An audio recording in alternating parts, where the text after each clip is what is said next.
the news for South Mississippi. A security officer is dead and a clerk is in the hospital after an armed robbery and shooting at a gas station. There have been 4 fatal crimes in the Jackson metro area in the last 5 days. That's why leaders from the Jackson Police Department met here to find ways to combat crime. The BP oil spill tainted the public's view about the safety of the Gulf seafood, but people on this tour say it helped clear up a lot of those misconceptions. Well, Bob, we're still at Daniel Field Airport. The airport is still on emergency status right now. The law was enacted in July of last year, but it only applies to nonviolent offenders. Police searched the area behind me. The victim was found along this trail. It's been 7 years since Hurricane Katrina hit the Gulf Coast, but the storm's victims would always be remembered through this memorial. It started out like a typical day in the neighborhood, but by 11 a.m., this complex had turned into a crime scene. Mississippi still ranks as the fattest state in the nation, but local leaders hope that walkways like this one will bridge the gap between Mississippians and good health. This is the first new casino built since Hurricane Katrina. It's also helped the local economy, putting more than 1,000 people on the payroll. Flowers, balloons, and donations are a few ways that people in the community are showing their condolences for Tyrone McKinney. He is the security guard who was shot to death at this Shell gas station. Kathy Hardy lives just down the street from the gas station where he was gunned down. She says her heart led her to give. What did they talk? He was a nice man. I didn't know him.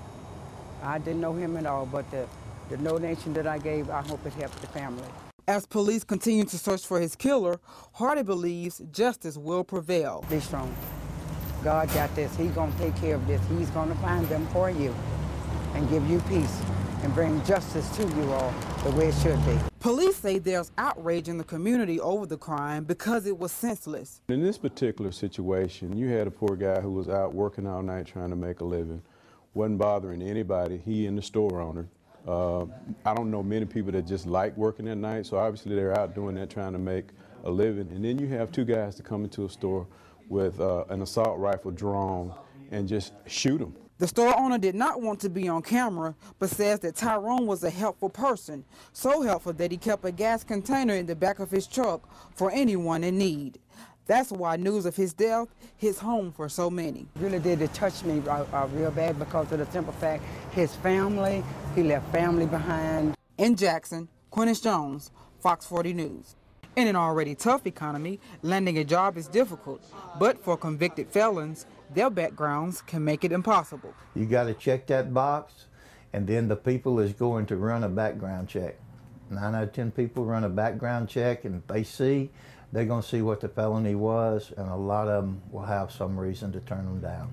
Neil Martin runs Liberty Bail Bonds. He deals with convicts on a regular basis in his line of work. He says the new law to expunge convicted felons of their crime can help those who are really rehabilitated to earn an honest living. A first offender can go and get it expunged and then have a better record at getting a job, a better job, where second and third offenders, they're not never going to be able to do nothing but like cut grass and stuff. Ryan Burns is a former district attorney who knows the other side of the aisle as a criminal defense lawyer. He says a lot of people don't know about the law and how it can help them. This is a pretty new law. You know, it hasn't been publicized enough, and it's a shame it hasn't because it can affect so many thousands of Mississippi residents. The law was enacted in July of last year, but it only applies to nonviolent offenders. Basically, the only time stipulation that is in this law is that you have to wait 5 years before you can qualify. Now, 5 years means it has to have been 5 years since all the terms and conditions of your conviction have ended. Now, this law does not mean that one-time offenders are guaranteed a job, but it does provide them with a second chance and the possibility of finding one. In Ridgeland, Quentis Jones, Fox 40 News.